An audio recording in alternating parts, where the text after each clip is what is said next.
Hey y'all, my name is Taquisha. This is Our Freedom Song, and I am so happy that you're here.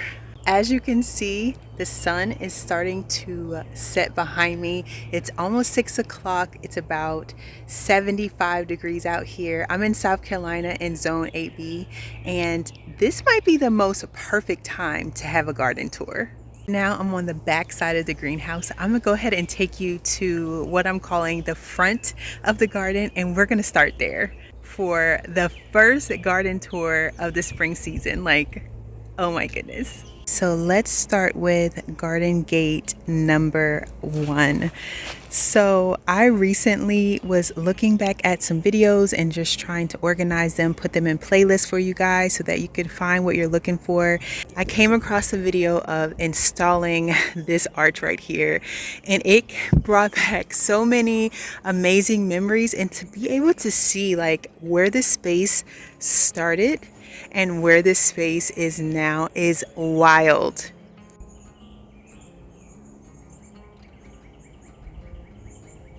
Those of you who are just checking us out of the first time, or you just recently got here, this is our 3rd spring season of gardening, and I am so excited to share that we did not start here, y'all. And all of what you see was done by us, and it was hard work, but it happened. And I just want to encourage you, don't stop dreaming, because this garden has become something beyond my wildest dreams. It's just so amazing to me, and so I'm just so excited to share all of it with you guys. Let's go. So this vine on this cattle panel trellis is a Carolina jasmine. It is native here. It loves it here. The flowers are already gone. It blooms like at the very end of winter. These beautiful yellow flowers, and they've already all died off, but this beauty stays green all winter long. And so I love that it has all of the seasons. It is green or blooming, and it's such a great choice for this vine. This needs a haircut. It really honestly needs a haircut, and so I really need to do that soon because it is wild. On the right side here, we have our bamboo trellis. This was a super simple trellis. It's a TP trellis. I'm so excited to see all of the leaves all over it, but I can appreciate it now as well. And it is connected to 2 beds.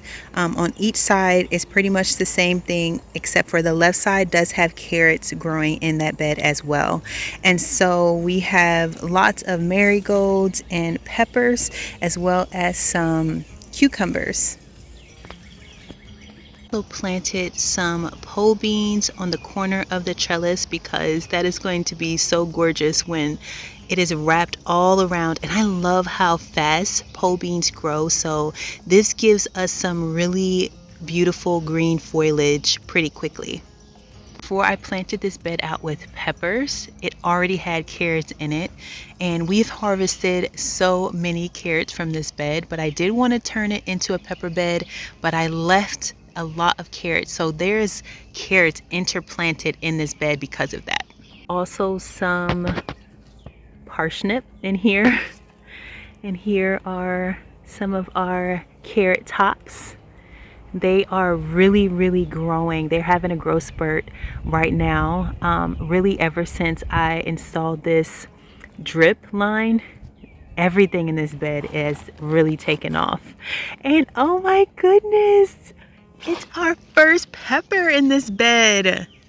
I have to find the tag to see what pepper that is. I'm gonna keep letting it grow though, but I'm so excited. Oh my goodness.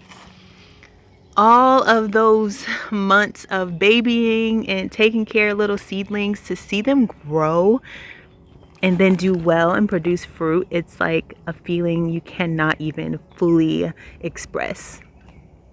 You will notice if there is a fence line that doesn't already have something growing on it, like trellising a tomato, you are going to see pole beans. I think it's the best place to plant another food for your family because it's such a small space. Pole beans don't need very much space to grow, and so I love using all of the extra space around the fence to plant pole beans.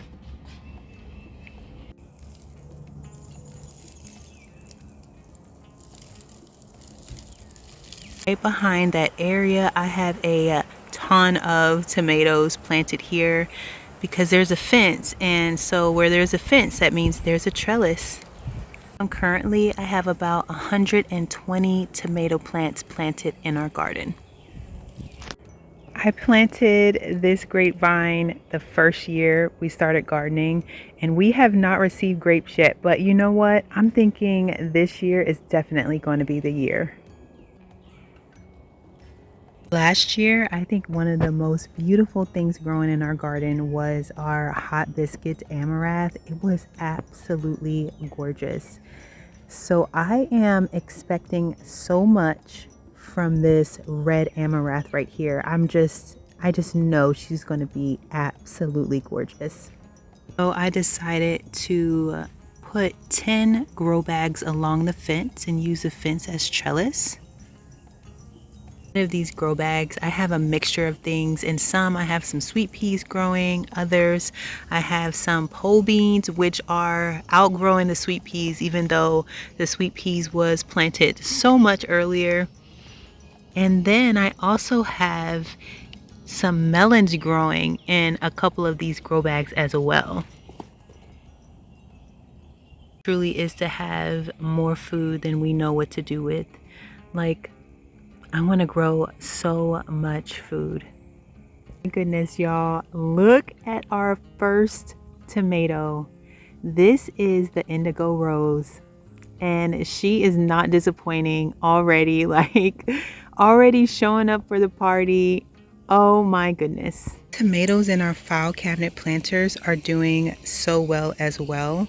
I would say this is one of the things that I love most about starting all of our seedlings, our tomato seedlings, 10 weeks before our last frost date, is they are so big and beautiful, and they're really healthy. And as you saw, some are already producing tomatoes. That's amazing to me. And although it was a job and a half to keep everything alive and watered and taken care of, to see the fruit already being produced that's worth it. It's definitely worth it to me. So now let me show you these in-ground beds. I still absolutely love the way that these twin trellises look in the garden. Like, they just add so much beauty. I think that they cost less than $1 to make. Like, that is absolutely crazy. If you didn't see that video that we showed how we made these, and when I say we, I really mean Thomas. I was able to maybe screw something in or do a staple, but he let me do the fun things. When I say that they cost $1, y'all, it is so true, and these are definitely worth checking out if you have any type of ability for measuring and cutting wood. All of them are twin trellises, but the technical name is obelisk, and so they're beautiful. I have some pole beans planted right on each corner, and they're already growing so well, and so excited about seeing them grow up these trellises. Is the last cabbage that we have growing in our in-ground garden. So rosemary overwintered so beautifully. It's still nice and full, and so I absolutely love rosemary. I think it's a must for the garden. That and basil, of course. What I've done here is I've interplanted marigolds with our tomatoes, and then I popped in some color by adding some zinnias and some celosia. Any space that we had left over in between, I popped in some bush bean. I'm sure that this area is going to be so full and teeming with life, and I'm just so excited about it because everything has already grown so much. This is our lime basil. I think in these beds I've planted 3 or 4 different type of basils. Lime basil is incredible. Nope, it's not the only cabbage. We have another cabbage on the other side as well.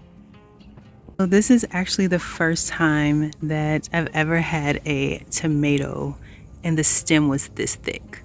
Like, that is wild to me, how amazingly healthy this tomato plant is. And it makes my heart so happy. Oh my goodness. All like this, they're not all so thick and nice, but there's a lot of them that are. And so it's a win. Some more peppers over here. Oh my goodness, so exciting. Also some onions that's just been planted and I just planted around them. Here is that hot biscuits that I told you about, I referred to earlier. That was so beautiful in the garden. And so this beauty is growing and I know she's going to be stunning. Interplanted in all of these beds. So tomatoes and green beans. The only thing that I didn't put over in this bed is peppers. There is 2 peppers on the edge of this bed. So peppers, tomatoes, marigolds, green beans, zinnias, all interplanted together. And then I have this beauty right here, and this is a canna lily. So beautiful. And right here, this is asparagus. I keep getting 1 or 2 asparagus that will come out of the ground, which is cool. But yes, that's what this is. And I really just need to cut it. I just keep cutting it and it just keeps coming back. All of these tomatoes start giving off fruit. I'm going to be so happy to share what variety they are. But since they aren't fruiting, I won't bore you with all the different varieties.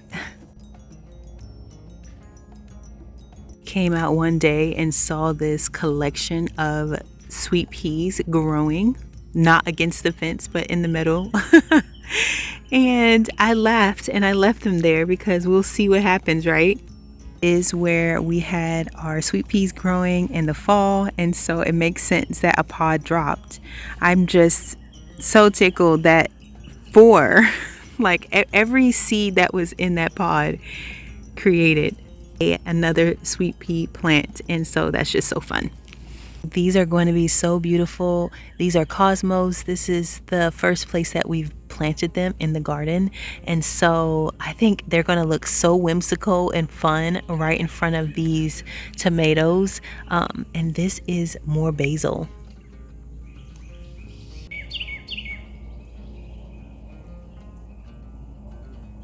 Plant, which I did plant what was supposed to be bush beans on the edge of this bed, but this is looking like it's a pole bean, and so hopefully I planted the right beans on these edges.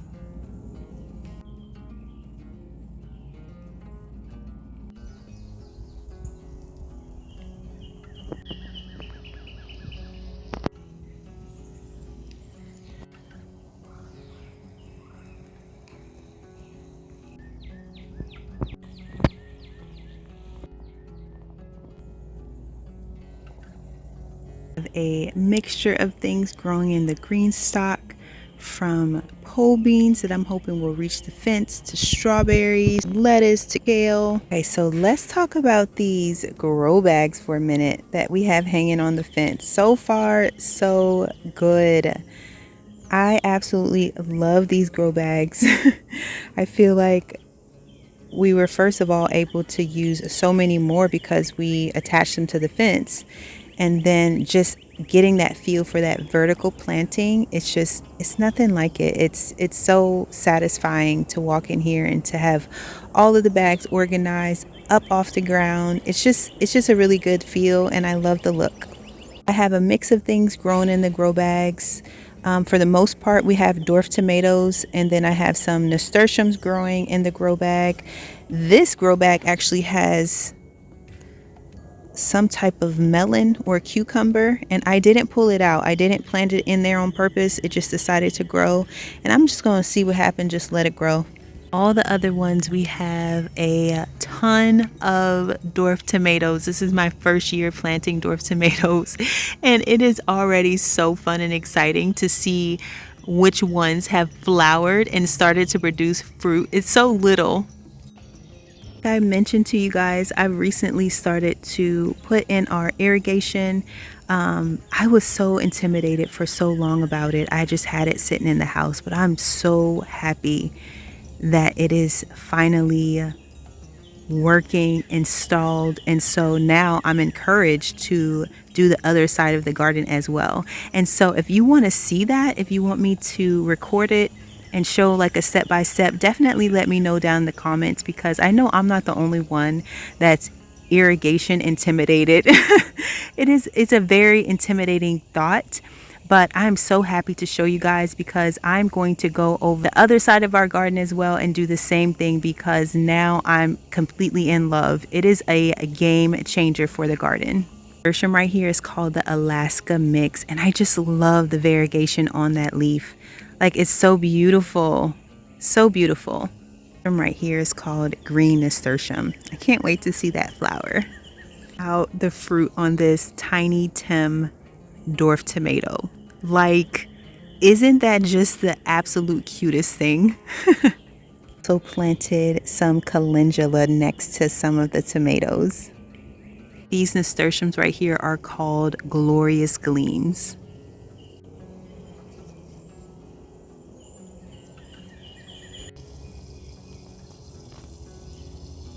Now that I've shown you all of the grow bags, y'all, oh my goodness, look at all of this produce. Look at all of these spicy peppers.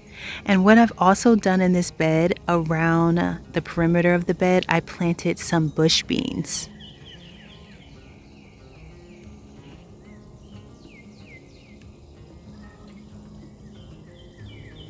This is growing in the middle right here. I planted it from seed. And I believe it's some type of flower. I misplaced the tag, but I popped it in here anyway, and it is growing. It's having the time of its life.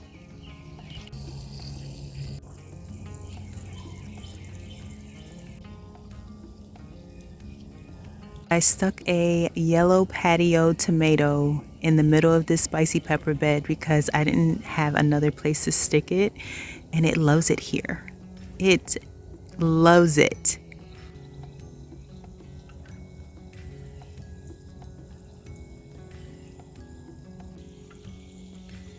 So happy that I decided to put a sunflower in the middle of this bed, because it's going to be absolutely gorgeous.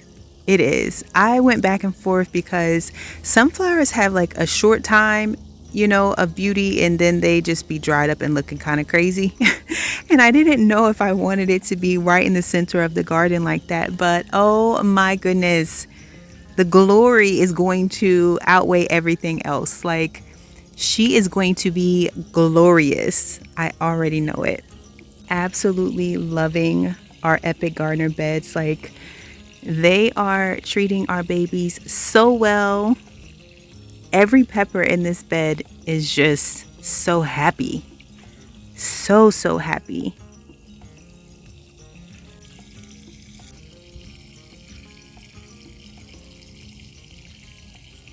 I also put two sunflowers actually in this bed. Here's one, and there's one right there in the middle, starting to grow. A final bed right here. I did the same thing as I did before. On the perimeter, I planted our bush beans, tons of marigolds in here, our peppers. This is a banana pepper. Then we have some more peppers over here growing. This is our Jimmy Nardano pepper. Never grown one of those before. I'm excited to try it.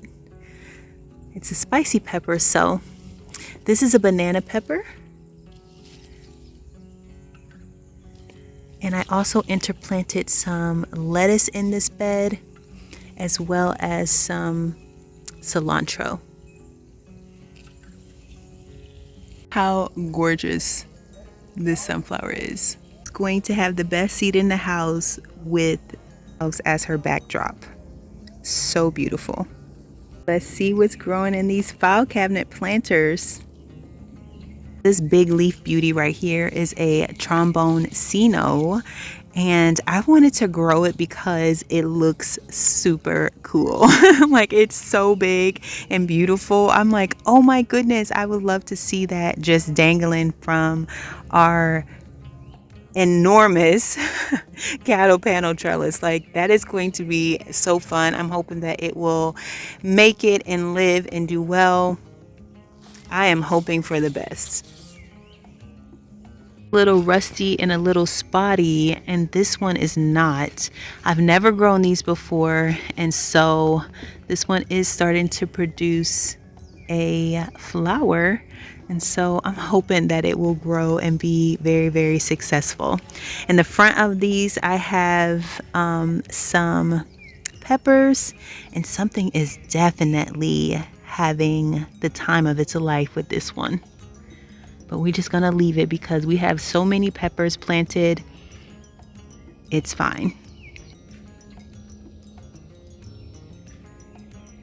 Do practice organic gardening, so whenever we have pests, we try to find whatever's natural. The first thing that we do is come out here and hand pick worms off, or squish worms. The kids come out and they help.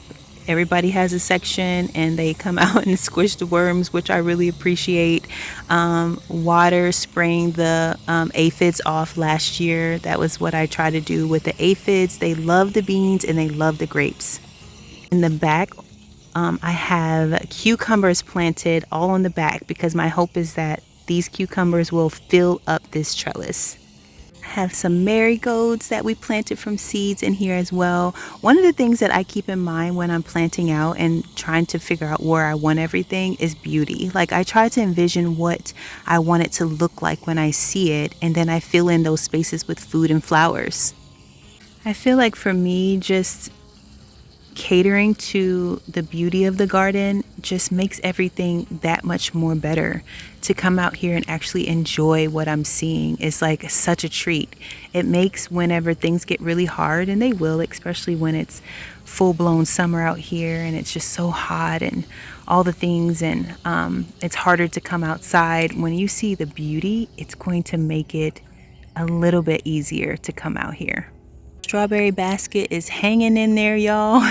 It is hanging in there. I know so many of you said you were just concerned about that plastic handle, and I've been thinking about that, and I might actually switch it out with a metal handle. I think that that would solve the problem of it possibly popping, and so I'm going to be thinking about some inexpensive ways to reinforce this basket.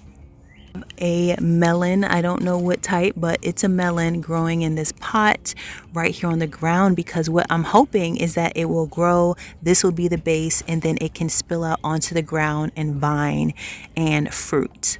Right behind there, yep, you guessed it, more pole beans, because why not?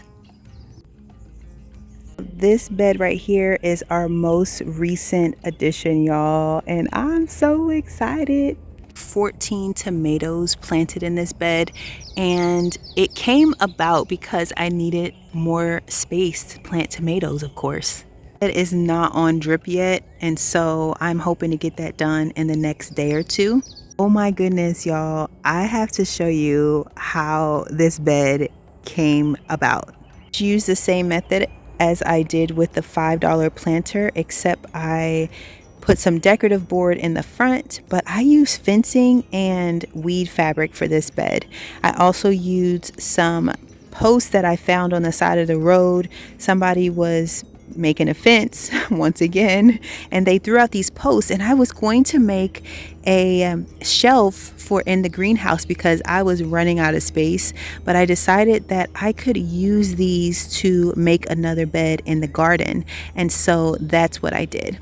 We have an abundance of this welded wire that we use for our fencing around our garden, and I've been using it to create trellises and for all types of things. And so today I'm going to use it to build the bed that we need in order to plant some more tomatoes. I'm also going to be using these posts that someone threw out onto the side of the road. They were building a fence, and these are the pieces that they cut off. And so I actually have 2, 4, 6, 7 of these pieces available, but I think for this bed I'm going to be using 6 of them. Finally, I'm going to be using this very thin weed fabric cloth that I got from Ace. This cost about $12. It was on sale, and it came with 100 feet of this. And I've been using it for so many things. Like, I just recently used it to create a strawberry basket. And so this stuff really comes in handy. Last year, I also used the same material to create a bed when we had our hoop house, and so I know that this works perfectly. I'm going to be cutting 12 feet of this welded wire, and then I'm going to cut it in half because I just need my bed to be 2 feet tall. This wire is 4 feet wide, and so I only need it to be 2 feet wide. So that's how I'm going to get a front piece and a back piece.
I still have a ton of planting space left in this bed, and I am going to use it to plant some sweet potato vines right in the front. I think that that's going to be gorgeous to put sweet potato vines in there, as well as some flowers, and I still can plant a few more tomatoes in this bed.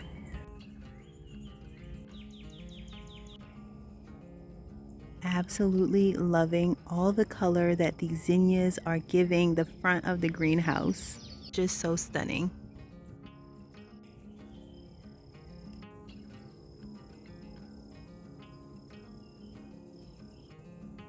Here are some more green beans that I planted in the front of this L bed, between the L bed and the fence, because there was enough space to put some soil and plant some seeds. Absolutely love these salmon colored zinnias. They are gorgeous, y'all, like so gorgeous.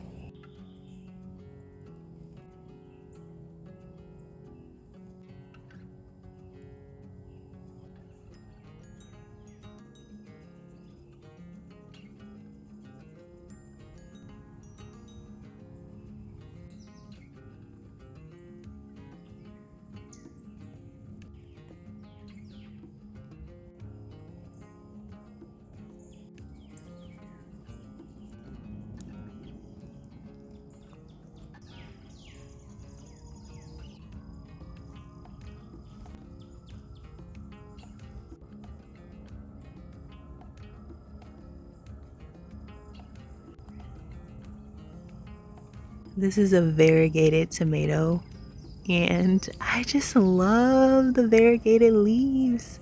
So cool. It looks like it's sick or something, but it's supposed to be like that.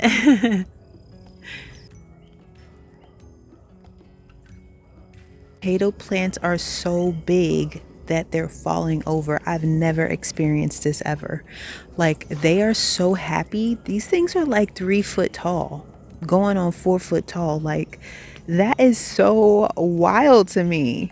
Has anybody ever had potato plants that were this big, this tall? Like, what? Crazy. I cannot even get through the path. I cannot get through the path, y'all. And here she is, that garden shed. Oh my goodness. I cannot wait to share with you guys my plans for this beauty. Oh my goodness. Thomas is pretty much done, and I'm just so happy about it. Thank you guys so much for joining me in the garden today. It makes my heart so very happy. I appreciate each and every one of you, and I'll talk to you guys next time.